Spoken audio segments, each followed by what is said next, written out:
Hey, Spuddies, Potato Whiskey here, and welcome to Stellaris. And this is where we're going to be talking about the mid to late game. At this phase of the game, you should have a huge economy. I'm talking, we've got, 35,000 population, we've got 15 colonies. Now, if you think about that, if we're able to optimize to get about, you want to be getting at least 5 growth per colony, right? That's what we want to be achieving. If we're getting 5 growth per colony, we're getting 5 times 15, 75 population per month? We call it about, 900 pops a year? That's crazy. Our planets are going to start filling at an insane rate. And it's only going to get faster based on the technologies that we can acquire and what we make use of. And we're only going to continue to increase the efficiency of our empire. Now, we have a ton of energy credits, which is great because energy is used to maintain a lot of things. And I have a few sort of orders of business that I need to take care of. I have my fortress being built over here in Taramba. This needs to become a starhold now that I have the ability to turn it into a starhold. Before I do that, this starbase over here, Taiyang-Shu, needs to become a shipyard so that I can reinforce any fleets that exist in this area of the galaxy. And Corolla A here absolutely needs to become a defensive station because I'm in the process of building a habitat over here to create a fortress world, even though we've got a potential attack vector from our enemies from over here. Believe me, if we can get those fortress worlds up, we'll be glad that we have them. We have access to mineral purification now. This is actually going to let us do something on our mining world that we hadn't been able to do yet, which was to actually upgrade the mineral extraction capabilities of this planet by about 50%. We're going to be able to have 50% more people working this planet. And we're probably going to want to consider about getting a trade-focused world to pay for the trade upkeep, or switch off mining support, or switch in some of these trader jobs to try and pay for the ridiculous amount of trade upkeep we're about to incur. All in due time, all in due time. Let's grab the cruiser. It's an important ship. We will specialize this mineral world. Now, there's an interesting choice here we could also do. We could do mineral research support on this planet. And what this would give us is, instead of doing mineral extraction and giving us an extra 100 miner jobs, we would actually get 50 engineer jobs with it as well. And our engineers would take mineral upkeep. For the sake of experimentation, I'm going to go ahead and build this just to kind of experience this, because this is a relatively new thing to me and it's something I haven't seen before, so we're going to explore it in real time. Some of the late game stuff is relatively new to this patch, but the main thing is we want to be focusing on increasing the quality of our ships, as we're reaching a phase in the game where war is going to become inevitable. We're bordering a faction that's overwhelming power with us. Yes, we're friendly with them, but that's not a problem. We're bordering a faction that is an unknown amount of power and is extremely hostile because they are fanatic purifiers, and so we need to be ready to be able to defeat them. And so that tells me it is time to start upgrading the power level of our ships, whether that's by improving the weaponry that we have, right? The UV laser, that's a great upgrade. Big Esmeralda is my administrative coordinator, who is giving us minus 2% priest upkeep. They're also governing Pax Shalika Secundus. So it's a question of, do we want her to focus on being an advisor to lower the upkeep of our population? If we zoom in here, we can see that our population is using a lot of food. So if we imagine, are we going to get more value out of them becoming a giving specialist pop output, right? That plus 5%, or reducing the population upkeep, right? And population upkeep, generally speaking, involves consumer goods. I think the fact that they are a empire-wide counselor, I think them becoming an advisor is better. But it was a bit of a toss-up there. I don't know if I made the right choice, but the fact that empire-wide benefits are generally better than local benefits. It's kind of like you kind of have to make peace with that fact. We've now got access to the Hollow Temple, which is going to lower our priest upkeep. Remember, if we go to Pax Shalika Secundus, we have up to 5,200 priests there, 52 priest jobs effectively, and their upkeep base is 80. Being able to take 20% off that's 16 consumer goods per month, is huge. Absolutely insane. So we're going to want that Hollow Temple pretty much immediately. This is where we can ask a kind of interesting question of, do we actually need the medical center on this planet anymore? Yes, we're getting a 10% boost to the population growth of this world as a result of that. These medical workers are not bad. The amenities aren't important, but the population growth is. But I don't know if we need that population growth here anymore. We still definitely want the Orthocathon monument for that 5% unity from jobs, and it also produces a small amount of unity itself. But I actually think that the medical center has outlived its usefulness on this world. So we're going to go ahead and get ourselves the Hollow Temple, which again is going to have a higher percentage of spiritualist ethics attraction. There used to be ways to tell what the ethics of a planet was, but it seems to be kind of, at least I don't know if it's missing or if I don't know how to find it anymore. As you expand throughout the galaxy, you're going to start running into a limit here, and that's going to be your starbase capacity. Now, right now, my starbases are expensive, but going 1 to 2 over the limit isn't so bad. You generally you want to stay away from going 4 over, and currently I'm 2 over, so plus 2 starbase capacity would save me a lot of upkeep if I were to go for that. And so that's why I'm going to pick that up. It'll help me maintain my empire a little bit better. High Lord Fabrizio del Grosso is the governor of Alpha Centauri Prime, which is a mining world. If I were to make him commissioner, every time he levels up, he will provide a soldier job. Every soldier job, if he is a commissioner, will provide 1 stability. 1 stability is about a 0.3% increase in the resource productivity. So that's actually not bad. On the other hand, do I want him to be a strategist and give military ship speed boosts and provide counselor traits when he's on the council? Well, that's a hard one to choose. I'll make him a strategist for now. Be on the military council, focus on the council stuff. I'm going to use my minor artifacts to discover an L-Gate insight and also celebrate diversity and proclaim religious revelation, because I want the extra boost of unity that doing both of those gets us. We're going to be able to take the Great Awakening, which is going to activate the latent psionic abilities of our civilization. And so now the veil has been lifted.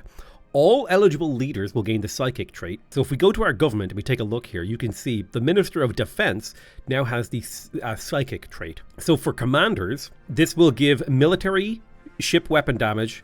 Your shields will be more effective. Your armies will have more morale and do more morale damage. As a governor, you're going to get more unity. And I believe that is true regardless of the class of the hero. Yeah, you just get unity. Officials will get bonuses for representing you in federations or at the galactic community, and scientists will get survey stuff. If I check my head of research here, survey speed, archaeology skill, astral rift skill, so they're just better at doing all their jobs. Now the population, on the other hand, gets the psionic bonus, which upgrades this trait to provide an extra 5% happiness. Happiness gets you stability, stability gets you output from your jobs. They also get job efficiency increases for bureaucrat and enforcer. If we, so that's just all around great stuff. What was I going to do? Oh yeah, I built the mineral research support here in Alpha Centauri Prime because I wanted to actually discover this because I've never seen this before. So if you look at these engineers, there's 450 engineers and they're using 100 minerals, but also we added a bunch of jobs. So this is getting us, it's converting this amount of resources into this amount of science. Is that a significant amount of science?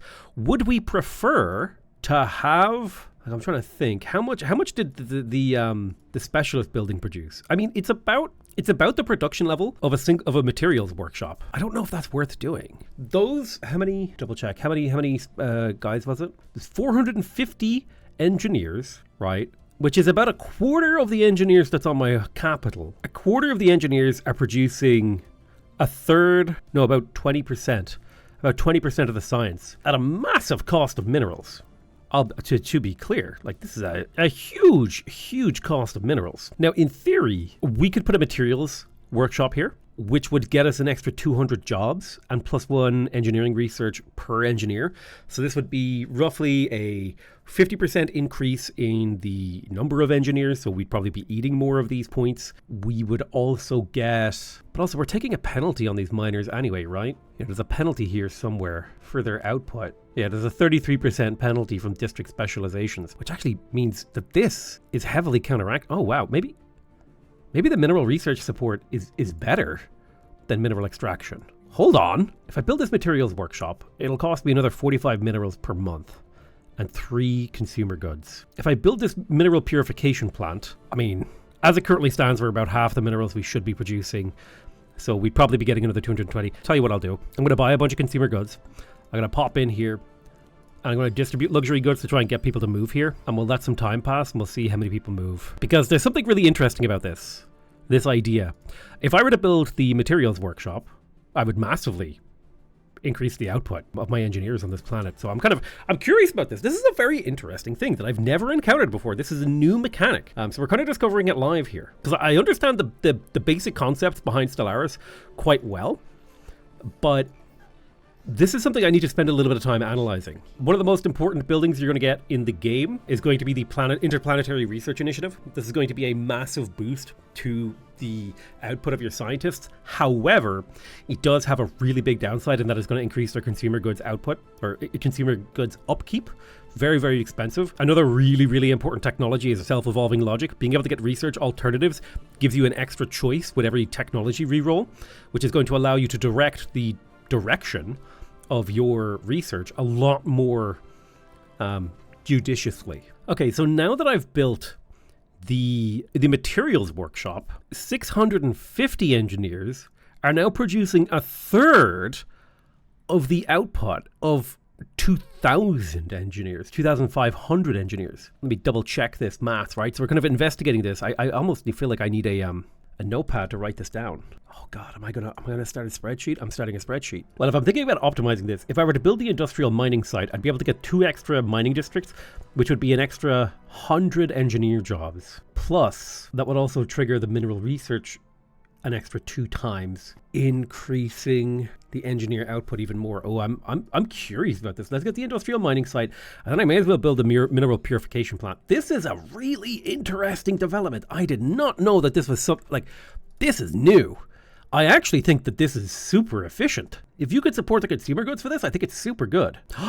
The sages of the shroud have contacted us. This is part of our ascension. They're going to get in touch with us, and we're going to reach out to the shroud. We are going to go ahead and grab breach the shroud for our traditions, because we need to breach the shroud. And we should probably get the telepath on every planet, because the sheer amount of free unity that they provide is kind of hard to turn your nose up at. We have the starbase capacity now, so we're no longer taking the penalty to our starbase capacity, meaning our starbases are a lot cheaper to maintain.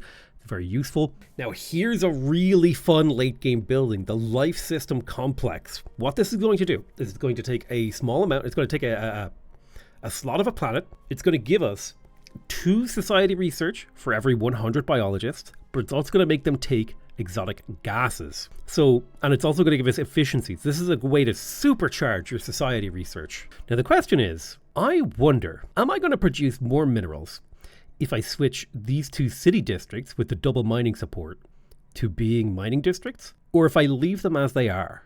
That is actually a difficult question to answer, because there's a really interesting push and pull relationship between the city districts and the mining districts.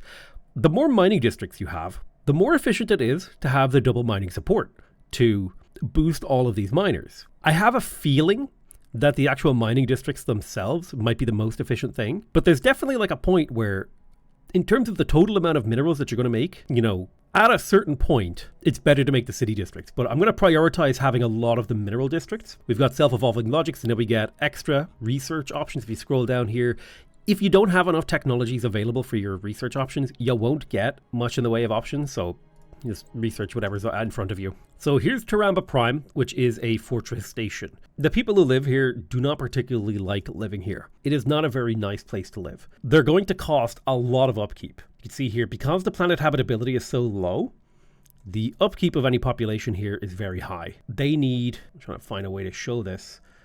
You can see they use more amenities. They use more food, more goods. The only way to help this is to take the voidborn trait, I believe it is. Something kind of difficult about habitats is that they actually take alloys to upkeep. So that's something you're going to want to keep in mind. But otherwise, it just basically acts like an artificial planet that you've created. So how do you build a fortress world?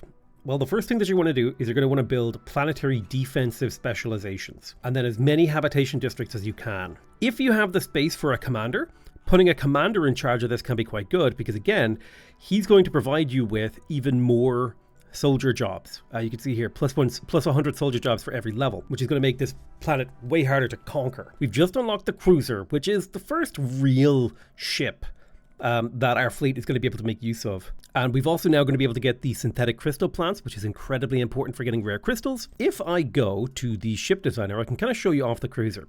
What's so special about the cruiser? Well, the thing that's special about the cruiser is that it's able to use large weapon slots. Generally speaking, large weapon slots are better. There's a number of different reasons for that, but basically it boils down to a few different factors. The first one is alpha strike. If you do a bunch of damage at the start of a battle, you kill some enemy ships at the opening. You know what? I think I can actually draw this in Paint. I think I can explain this using Paint. Okay, so hypothetical scenario here. We've got Microsoft Paint open, which is not itself the hypothetical scenario, because we do in fact have Paint open. But let's say, okay, we have two identical fleets, okay? They both do 100 DPS, all right? The difference is one fleet does 100 damage every 10 days, and the other fleet does 10 damage every day. Okay, let's take this into consideration, okay? This will help explain why bigger ships are better, okay? In addition to this, both fleets have 1,000 health. I tried to paint my numbers here to make them a little bit easier to read, but I messed it up, right? So this is the DPS. If we were to graph these two fleets, right, if we were to try to graph this, you might think that, like, the thing that matters here is that, you know, we would take the, you know, each one of these blocks here is 100 damage, okay? And so Fleet 1's damage profile, Fleet 1 is going to be yellow. Okay, this is going to be Fleet 1. I'll put a yellow dot here so we can make that. It might be hard to see this, right? Fleet 1's damage profile, if we assume each one of these dashes is a 10-day chunk, okay? This is 10 days. This is 100 damage. Fleet 1, on day 1, okay, this is day 0. Day 1, Fleet 1 does 100 damage, okay? Then it's on cooldown. Let's call this day 0. Day 0, Fleet 1 does 100 damage. 10 days later, it does another 100 damage. 10 days later, it does another 100 damage, right? It's firing off every 10 days, doing this much damage, okay? And you can see it's because how ships firing Stellaris is the ship fires and then it waits, it cools down. If the ship had to charge up and then fire, this dot would be over here. But because ships fire and then cool down, the dot is on the very left here. Whereas this other fleet, which I'm going to represent with this bright blue, okay, and I'm even going to make it look a little bit more like an X, it's going to fire on the first day as well, but it's only going to do 10 damage. And then it does another 10 damage. And then it does another 10 damage. And then it does another 10 damage. And it does another until it gets to here, right? So the thing that I want you to understand is the Fleet 1's damage graph looks like this. It looks like this kind of sawtooth formation. Okay, so it does a lot of damage, and then it does nothing. And then it does a lot of damage, and it does nothing. And it does a lot of damage. Whereas Blue's damage profile looks like this. It goes like right? Now, technically speaking, both of these lines have the same slope, right? And the slope of the line is the rate at which we are doing DPS. But the important thing is, the ship that is doing its damage up front has an area underneath this graph where it has an advantage, where it has actually, like, effectively done more damage. This ship has done more damage earlier into the battle, right? And that's a really important point about why bigger weapons are better in Stellaris. However, that's not the only thing about bigger weapons. It's because generally speaking, bigger weapons are on bigger ships. So there's a second factor that compounds why bigger weapons are better, okay? And that factor has to do with the health, right? So the bigger fleet, let's say both fleets have 1,000 health, okay?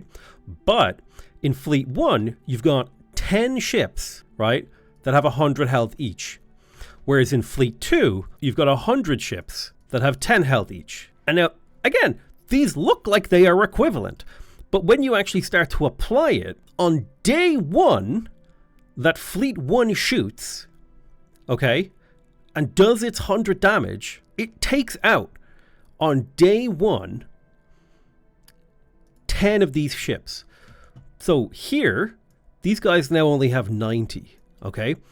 And they fire and they shoot, and their graph is actually going to look at a slightly worse slope, okay? And even though, in theory, they should have killed their first ship here and taken out these guys and be on equal footing, they're actually not going to take out the first enemy ship until here. And he will have fired twice now.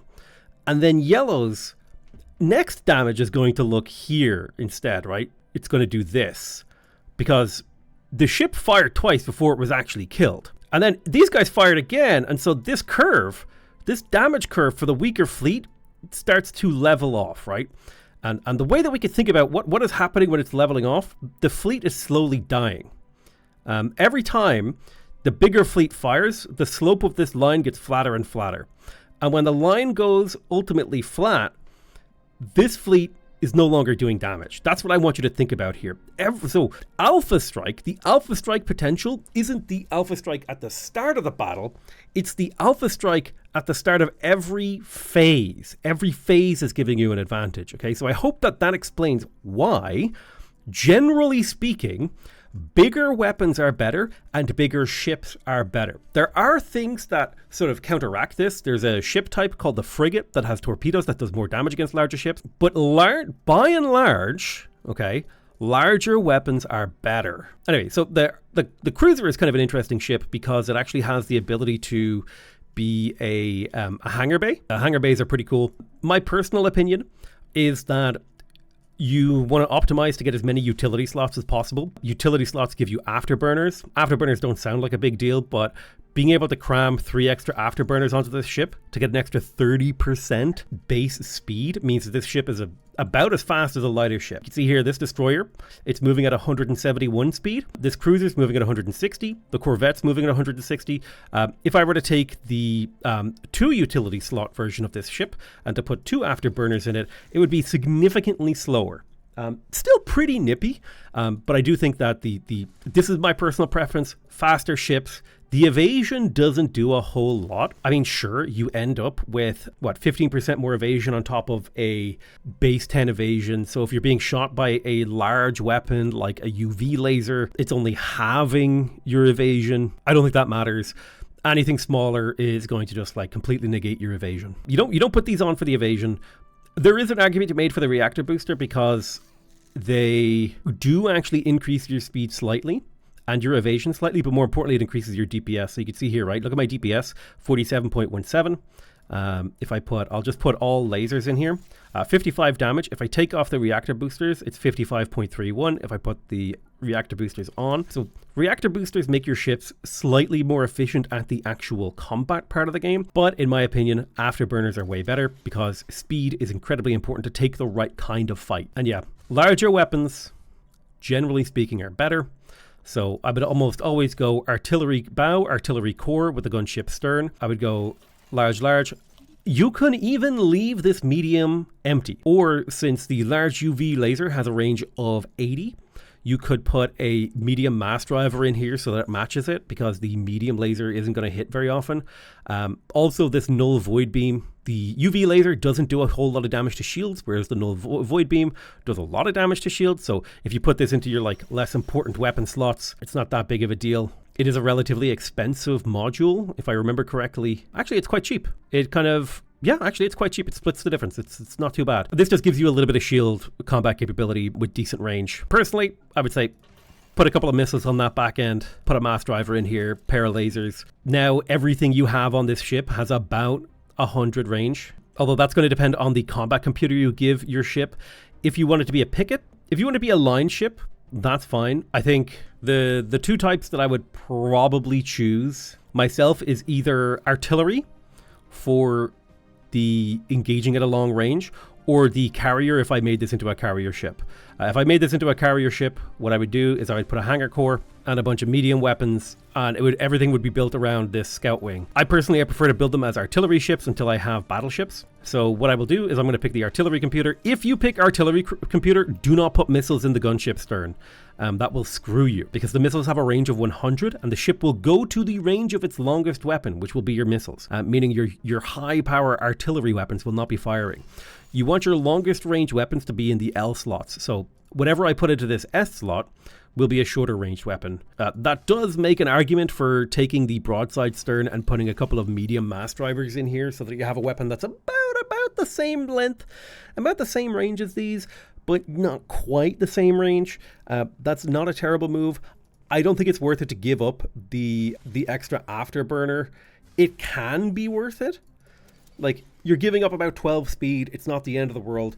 This is kind of a style decision. You're going to need to make that decision yourself. Point of personal preference. I like the gunship stern. But usually I'll just put a couple of mass drivers in here. Although I do think that, technically speaking, the broadside stern, this is probably better for combat to do this. This is probably better, but I'm a glutton for speed, so that's the way that I like to play. Now, cruisers are the first class of ship where I would consider putting ancient pulse armor on them, and it might have been worth it to leave these S sizes empty. What am I going to put in here? Something that uses like 10 energy, 5 energy? Would I not rather just have another one of these ancient pulse armors? I could jam 5 ancient pulse armors on this bad boy, get about, what, 2,000 shield health, 2,000 armor health, 1,000 shield, 10 health, 10 shield regen per day, yada yada blah blah blah. You could, if you wanted to make a ship that was extremely slow but extremely powerful, you could put in reactor boosters and then go another 2 ancient pulse armors and then just one more ceramo metal armor if you wanted to. This would be an extremely slow, extremely powerful fighter ship.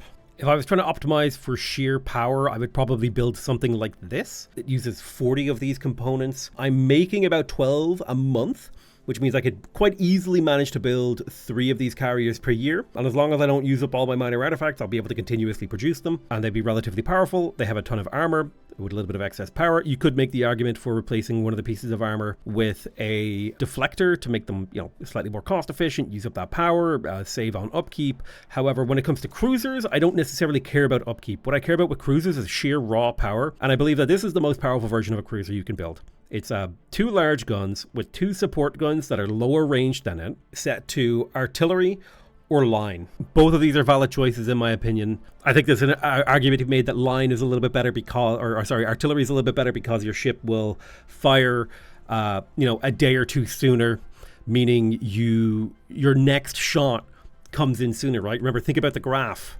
Your next shot's going to come in sooner, allowing you to snowball the battle.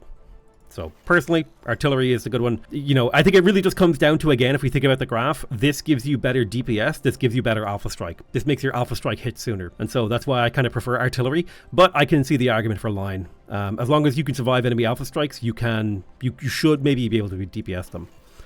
Anyway, so this is what I consider to be the essentials of battle cruiser design. Now, if you're going to choose to make a carrier cruiser, I think you're going to want to do this. You're going to want to get a scout wing with either sentinel point defense or flak batteries. Really just kind of down to personal preference. Do you think missiles are going to be a bigger threat than sentinel point defense? Do you think enemy strike craft are going to be a bigger threat than flak batteries? You can also just split the difference, one of each, whatever, who cares. In the medium and small slots, put whatever your best weapon is. Set it to carrier. I'll just do a quick autofill and get as many afterburners in it as you can, and this thing will try to outrun and use the scout wing to do a bunch of damage. The scout wing does a ton of damage, constantly replenishes. I think you get a scout craft every 2 days, so if they're shot down, they do well. Personally, I think I prefer the kind of more fightery version. Get in people's faces and shoot them. Right, so we're going to be able to finish the psionic tree now. We'll get extra code breaking and encryption. Code breaking and encryption have to do with spying. If I take a look at this civilization, how do I show that? Yeah, so basically the relative encryption and code breaking that we have is going to change the maximum intel level that we have with another empire. Generally speaking, around this point in the game, you're going to need to make a decision about whether or not you want to become the crisis or if you want to fight against the crisis. If you're going to fight against the crisis, I would suggest taking Defender of the Galaxy. You don't have to take it right now. It's just within the next couple of traditions, you're going to want to take that. This is, without a doubt, hands down, one of the greatest ascension perks in the entire game. Galactic force projection. It's going to give you an extra 100 naval capacity, an extra 50 fleet command limit, an extra commander capacity. Basically, the entire game is around about how much of my empire can I pack into a fleet to kill other people. That is the real that is the ultimate goal of Stellaris. Stellaris is fundamentally a war game, and Galactic force projection is one of the best war game ascension perks in the entire game. It completely transforms your empire into being able to pump out a ridiculous amount of warships, have a massive capacity, an insane amount of influence. It's a super powerful one.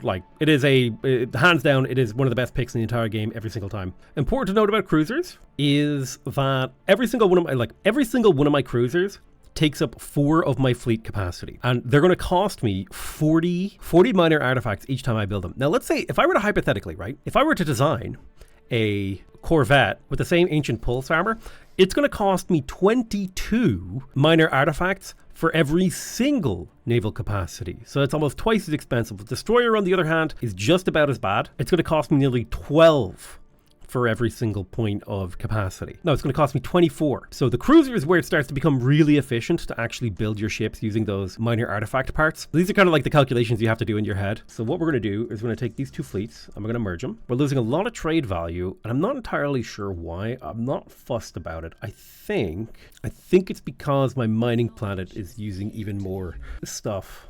Again, another quantum energy states. This means we get more energy from our technicians, which is more energy that we can put towards other things. Pax Shalika Tertius here isn't really doing a whole lot. I think it would be pretty good if we were to go for the commercial nexus. We're spending just a little bit too much trade power without having a planet dedicated to generating it. It's just a problem that we need to take care of. We can keep pumping up our trade value by selling off our other excess resources, but maybe it'd be good for us to have a single world dedicated to generating enough trade value to where we don't need to worry about it ever again. So I'm going to designate this as an urban world, which will give you an extra 20% trade value from jobs. There's the synthetic crystal plant. We will want to build this on our factory worlds and possibly even our forge worlds, although we are having a little bit of trouble actually maintaining our outputs. You know, I would lose another 20 civilian goods to build a synthetic crystal plant, which I do need and I do want, don't get me wrong. And I'm hoping to take some really cheap technologies here. A megastructure construction, that's going to take just way too long.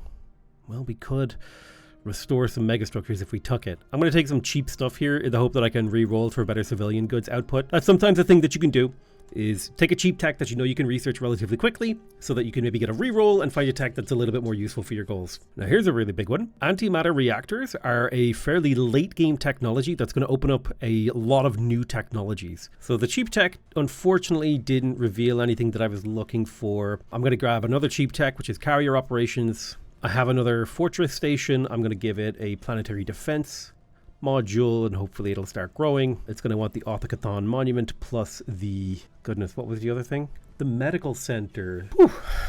We have a pretty big trade value problem. The great thing is my economy is really big and slow to turn around, but that actually comes with an upside in that I tend to have a lot of resources in stock, so turning it around is a thing that I have the time to take. I can take my time to do it. Because I have completed 4 traditions, it's actually possible for me to ascend my planets another time. And if you ascend a planet once, it's actually even better to ascend it again, in particular with regards to the empire size effects of ascending a planet, because discounts get stronger the more of them you have, relatively speaking. Going from 100% to 95% isn't as big of a reduction as it is going from 95% to 90%. So ascending my capital again to get an even bigger designation boost and a reduction in the empire size is really quite nice. So we've unlocked a very important late game building, the life system complex. The collective self is a very important late game technology. It's going to allow you to get more officials, more commanders, more scientists. Those are people you can assign to worlds to make them more efficient. An easy pickup for us here is eco simulation. It's only going to take 4 months. We're kind of entering in a phase of the game. In the late game, you're going to chew up technology really fast for a while. Like, I mean, you are going to chew through technology. So we researched another cheap technology. Here we go. And we got the reroll we were looking for. We were looking for nanocircuitry assembly here so that we can upgrade our civilian assemblers. This is going to allow us to get the recirculation center, making the civilian manufacturing districts more efficient, but also be able to upgrade these civilian fabricators to have more jobs. So this is a really, really big step forward for us because we've been struggling to get enough consumer goods. I'm going to declare a rivalry with the Purity Order. This will give us a little bit of influence every month, and it will also make it cheaper for us to claim their systems, although I don't believe we have to claim their systems in order to declare war on them. Because these guys are considered a major threat. Here's another really nice upgraded building, the Heritage Site. This is going to allow you to get even more unity from your jobs. It's a small thing, but it's a nice little boost. One thing I'm considering on Alpha Centauri Prime is, do I want to replace these medical centers with more spiritualistic buildings? Do I want to build, for example, the Hollow Temple, which is going to give us an extra 10% spiritualistic ethics attraction, and will also lower the priest upkeep, and then replace the 2 luxury residences here with temples? If I recall correctly, if I go to my ecclesiastical world, each priest job, in terms of amenities, 4,600 is it's 2 amenities, so 200. Yeah. If I were to replace these luxury residences with temples, it would have a lot more upkeep in terms of the consumer goods. We would have a lot better unity, but it would also require more population on the planet, and would also lower the planet's size, the planet capacity, which would mean we would have less of a curve to benefit from the logistic growth. There's a lot of considerations you want to be thinking about when you're making changes to your planets, and this is just why I think the luxury residences are so good, because they cost so little, because they don't take jobs, they just make your other jobs that little bit more efficient. But in reality, if you really think about it, like, high stability isn't that amazing. And with the fact that we have the extra stability from the Psi Corps, right, we've got 5 stability coming from there. Do we need this stability? You know, we've got so much. Do we need this stability? Do we have the population? Do we have the resources? You know, a lot of questions going on in my head. Subterranean colonization is completed. The Faculty of Archaeo Studies is really useful because it gives you a way to generate minor artifacts from your biologists. Great to build on a sociological world. It does increase the consumer goods upkeep of your biologists, but if minor artifacts are important to you, which they can be, right, depending on if you want to go for things like the ancient suspension field here, which is going to cost us up to 10 minor artifacts per ancient suspension field. These give shield hardening, shield hit points, all that stuff. That could be worth going for, right? So the Faculty of Archaeo Studies could be great. There's civilian fabricators, that's going to be fantastic. We've got gas extraction wells now as well available to us. If we go to our factory world, we will be able to replace one of our civilian industries, which will cost us 200 jobs, with the recirculation center, which is quite handy. I'm trying to think about how, because losing this many jobs sucks, just to become more efficient or get more crystals. I mean, it is worth doing. I think it's time that we switched this from mixed industry to the other kind. So I'm going to pop in here. I'm going to replace this district specialization with civilian industry. That's how we're going to get more consumer goods, because we have a forge world now. I thought I had already done that. Anyway, now let's get the recirculation center, and we'll get the synthetic crystal plant, and we'll upgrade the 2 civilian fabricators. Perfect. A very important technology that you're going to want throughout the game is to get assembly patterns. The planetary infrastructure build speed is actually incredibly important for retooling your economy. It's not so important early game, but late game, when you start trying to switch planets' production over to different things, man, does it become important. Here is a really important mid to late game ability here. This is nutritional plentitude unlocked from gene crops. This is going to allow you to increase your population food upkeep in exchange for happiness, which is stability, and stability is resource output, and population growth speed. This is a fantastic technology to pick up in the late game, in the mid game, whenever you can get it. It allows you to supercharge your population growth. Another really important building here is going to be replicator kiosks. This is going to give you these civilian repli complexes. This is going to allow you to up tier your civilian consumer goods buildings even higher. Also, the distributed design center is going to give you a job efficiency boost for your artisans. Also, when you eventually get orbital rings, the orbital logistics center is actually quite good. A very, very important technology for the late game. The factory worlds are some of the most important worlds. So coming into Pax Shalika Prime, we're going to get ourselves the Faculty of Archaeological Studies here. It's going to increase the upkeep of our biologists, but I think it's very much so worth it in exchange for basically never having to worry about minor artifacts ever again. In my opinion, I do think that hangar bays are better than gun batteries, mainly because strike craft are really annoying to deal with, and they have a very long range, which allows your ship to fight from a very long range. So it's not a terrible decision if you want to switch over to hangar bays. Generally speaking, I think hangar bays are actually a very effective way to defend your systems. So this is a very important technology here as well. We just completed the antimatter reactor, and now we have access to things like market analyst algorithms, which is just going to straight up boost the amount of consumer goods we're able to output by 10%, meaning we don't need quite as many people making consumer goods to support the jobs that consume consumer goods, allowing us to convert. Again, remember, we're always thinking about building our engine towards something, towards a direction. And typically in Stellaris, that's building a big fleet. We just got nutritional plentitude, so I'm going to go to my government policies. Wait, maybe they changed how this works. Let me just double check really quickly. It is an edict up here that I can activate.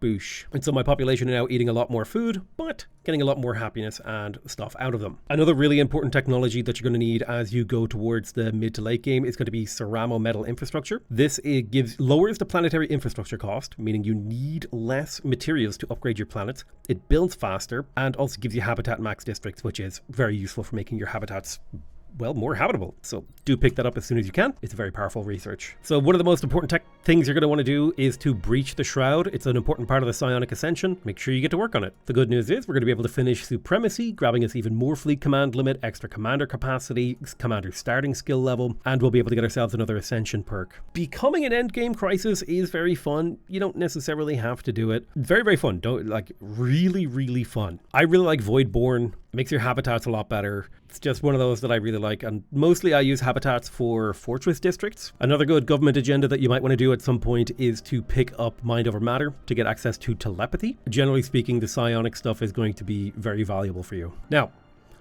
this is an incredibly important part of the mid to late game. A galactic crisis has been declared. The Galactic Senate has passed a resolution declaring the Hadashian bloodletters a threat to all sapient life. Now, the Hadashian bloodletters, I don't actually know where they are. And that's these guys right here, the Hadashian bloodletters, who are right on the border. Actually, they're kind of just separated from me by the Veletarian Raiders. Now, unfortunately, I would have to punch through the Veletarian Raiders to get to them. That's exactly what we're going to do. We're going to start moving our fleets over there in preparation for that. Also, I think it's time that I started building my hyper relay network. Even if it's just one hyper relay at a time, we'll slowly start chipping away at it all the way. I kind of need to get my my Forge worlds up a little bit. We're moving into our final couple of Unity traditions that we can pick up. When it comes to the late game, usually around about this point that I think a lot of the decisions that you make are not super impactful. There are a couple of ones that are really nice. Domination is particularly good to pick up in the late game because it has that empire size from pops minus 10%, allowing you to reduce the total amount of your empire size, making your Unity traditions cheaper, making your technology cheaper, especially if you've been focusing on population growth. It also increases your worker pop output, making your baseline population more efficient. It'll give you extra Unity from your telepaths if you went down the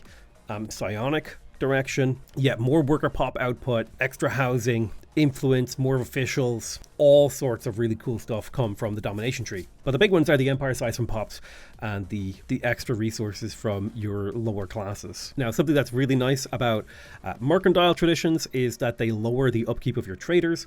So I'm a big fan of taking mercantile traditions at some point in the game, pretty late into the game when you start to need that trade value. I've been running a build like I am. It can be really useful. Like, I'm feeling that hunger for a more trade. Looks like the Hadashian bloodletters have completely destroyed the Zosma system. They came in and they obliterated it using their gorging devourer. Now, the good news is they did that against someone who is not me, which is great. It would suck if they had done that to me. And so I'm in the process of building up a fleet and position here that will actually be able to go and oppose them. Yeah, they're continuously destroying. They have this tesseract that's going around destroying systems, which is a bit of a problem for us because they're acting very quickly. Yeah, they have multiple system devourers going around just obliterating systems. And so now that we have reached into the shroud, we are going to start reaching into the shroud and form a covenant with said shroud.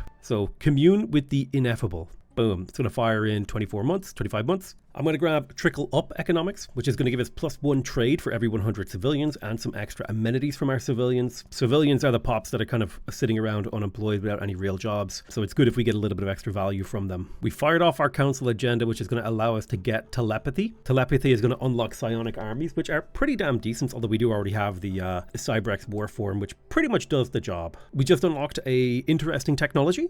That is the space torpedoes tech. This is going to give us access to the frigate. So if I go to Fleet Management Ship Designer, I can show you the frigate, which is a type of corvette with a lot less evasion. You can see the corvette here has 63% evasion. The frigate has only 21% evasion, so much less evasion, but it has a very special weapon called the Space Torpedo. Space torpedoes are incredibly powerful because they do more damage based on the size of an enemy ship. Now, they only fire once a month, effectively, but they do a lot more damage than it seems. So what's great about torpedoes is that they do an insane amount of damage to high size ships, okay? Really big ships. They're also pretty damn effective against smaller ships as well. I believe one space torpedo will do between 200 and 300 damage to a corvette. I think it's 300 to 450 damage to a destroyer, then up to 400 to 600 damage against a cruiser, right? And if you look at a cruiser, they got a lot of health to chew through. So what can you use frigates for? Well, you can use them like this. Take everything off except for the torpedo. Maybe put an afterburner on there for the tiny amount of extra evasion, and treat this like you treat a submarine in Hearts of Iron 4. It's effectively a flying bomb with a massive alpha strike. The problem with torpedoes is they're incredibly vulnerable to point defense. You can see here, the torpedo has hull points 4, armor 4. If I go to a Corvette, and I were to switch it to a picket ship and put a point defense in here, you can see this point defense will do 2 to 4 damage every half day. So even if this rolls minimum damage, a single point defense can kill a torpedo every 4 days. Guaranteed. Tier 1 point defense against a tier 1 torpedo. So that is the problem with torpedoes. They are incredibly vulnerable to point defense, which is why I would say, listen, completely strip this ship bare. Maybe if you want to try and get a second shot off with them, if you think it's worth it to spend about 30% more on them to get a second shot off, put the ceramo metal armor on them. But honestly, it's just a flying bomb. And if you have a lot of naval capacity, you can crank out this. And if you send this in with another fleet, it can be pretty effective because, this costs 100 metal or 100 alloys. Whereas, like, if I were to try to build a cruiser takes up 4 slots and costs 600. So it's just a very cost-effective way to get a really big alpha strike. Now, when you get to tier 3 torpedoes, that's when they actually start to become pretty damn good as a ship that you might want to specialize and try to keep alive. But definitely for the tier 1 one, I don't know if that's worth it. Treat them like a bomb. One of the goals in terms of population that you want for pretty much all your worlds is to get to 5,000 jobs and 5,000 population, as that will allow you to upgrade your planetary capital to a system capital complex. So for that reason, if you need the extra jobs, it can be worth it to replace your Autochthon monument with a couple of temples, right? This building has no jobs. The temple has jobs. When it comes to ship design, sensors are actually a really important technology, because the gravitic sensors is going to increase the tracking of your ships, basically eliminating some of the enemy's evasion. This is another reason why bigger, higher tech ships are better than smaller ships, because they have better tracking. So since we're looking to go into battle, I'm going to be redesigning my interceptors, and they're going to be being redesigned as brawlers, using full armor to maximize the total amount of HP, afterburners for evasion. We're also going to be going for the swarm ability to just maximize the total amount of evasion that these ships have. We may as well try to get as much evasion out of them as we can. For my destroyers, I'm going to mark them as line ships, and we want them to be really, really fast, so we're going to give them a big weapon plus a couple of missiles to keep enemy point defense busy.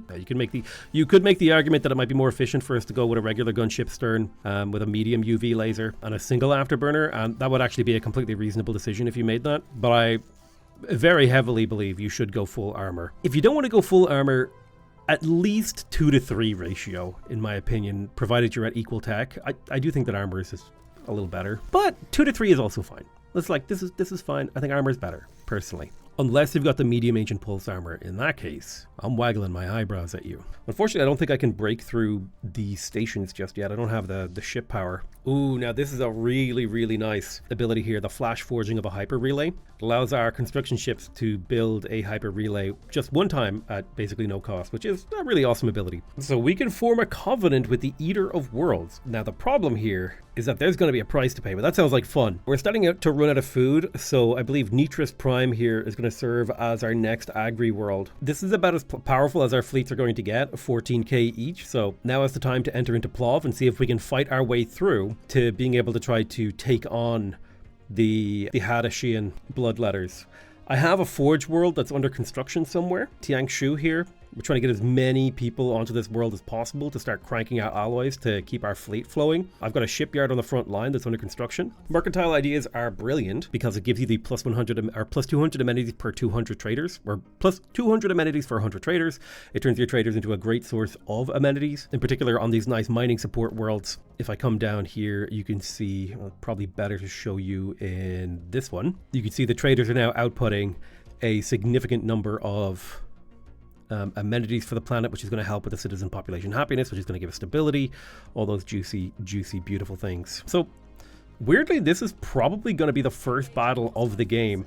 And we're going to be going up against these enemy ships here. Now, they mostly rely on armor, which we are good against, but it is a lot of ships, and there's also these stations here and stuff like that. So it might not go well. Their fleet is on average bigger than ours, but we're bringing more fleet power. The problem is that fleet power doesn't necessarily really show you what's going to happen in a battle. We're taking pretty bad losses. We just got the Eater of World. And I think in this particular instance, we're going to confirm the Covenant with the Eater of Worlds. But I do suggest in your own games, make sure you look up what the upsides and downsides of the various Covenants are. All right, so we took out one of their systems. We're going to head back to Ramas to get healed up. So here they come. The Gnaw is on his way and it can start blowing up our systems. We need to be ready to fight this thing. Hopefully, my allies over here will start moving fleets in this direction because we have a crisis that we need to deal with. Orbital rings are an incredibly powerful late game ability that you're going to definitely want to get your hands on. I'm a little bit wary of researching this because I am in the middle of a crisis,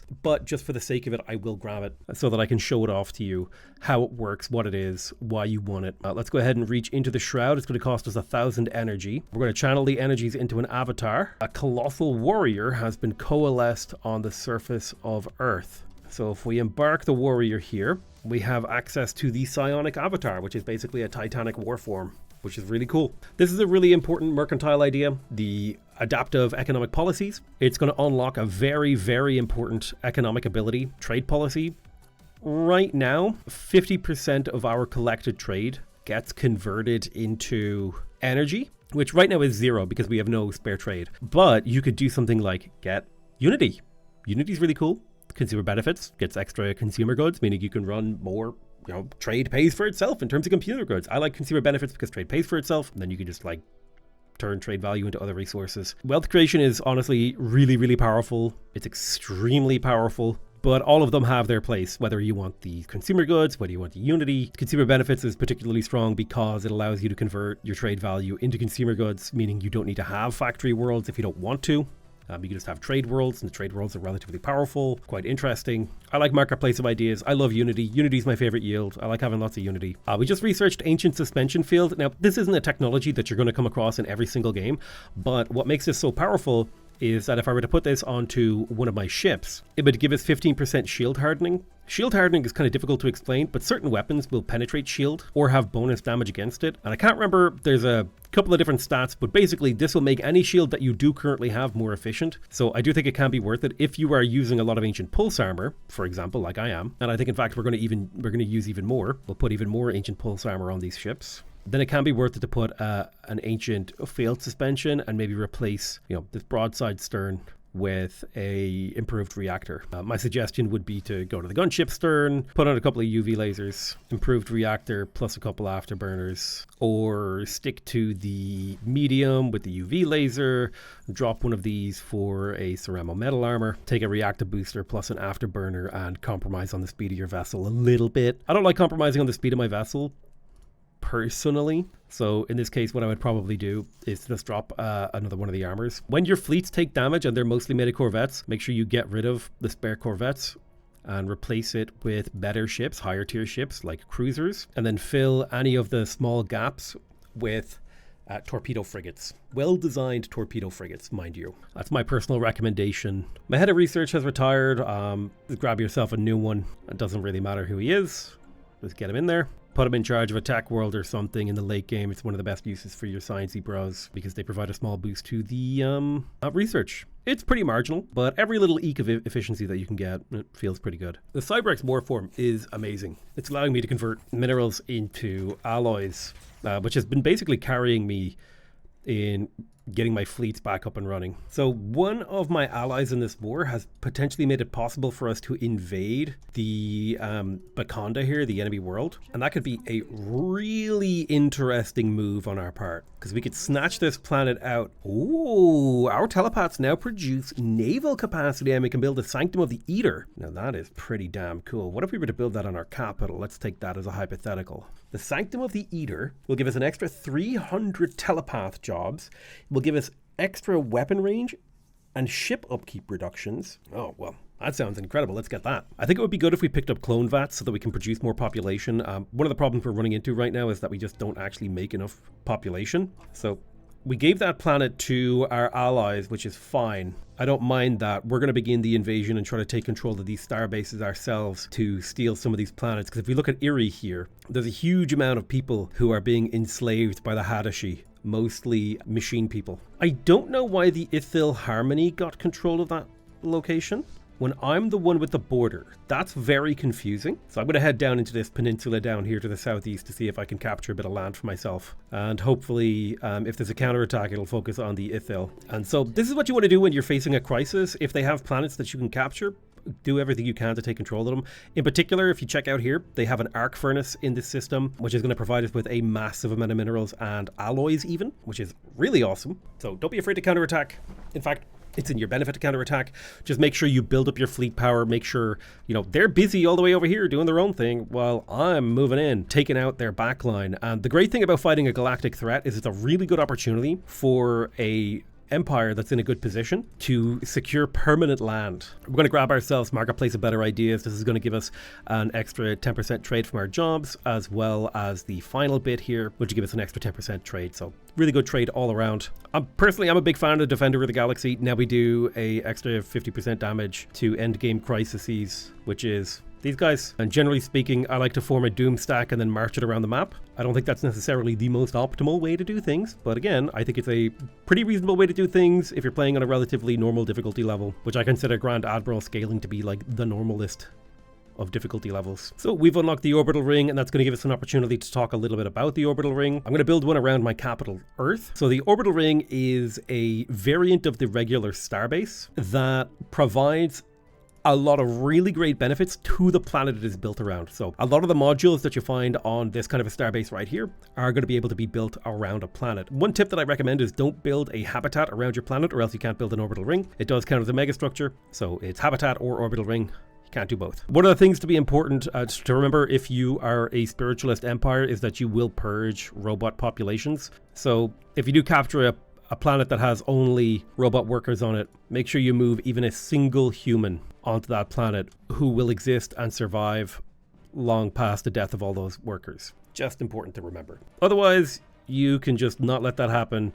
It'll get abandoned and you can just recolonize it later after you terraform it. One of the really important late game modules for a psionic empire is going to be the psionic shield. It's a lot better than your baseline shield. It's pretty much an end game tier shield, although it is going to require Zro, which is the late game psionic resource. You'll figure out a variety of different ways to get a hold of it. You'll find it inside systems. You should find some throughout playing, usually. Once you have access to cloning, I think it can be important to build your cloning vats, in particular on places like your agri worlds, where you're going to need a lot of workers to fuel the cloning vats. And you might be sitting here thinking, oh wow, like 1.5 population growth per whatever isn't that big of a deal. It's a huge deal. We're running into amenity problems on this agri world, which is hurting our stability. So if we were to build the agricultural focus or the biological research support, even, we would really struggle.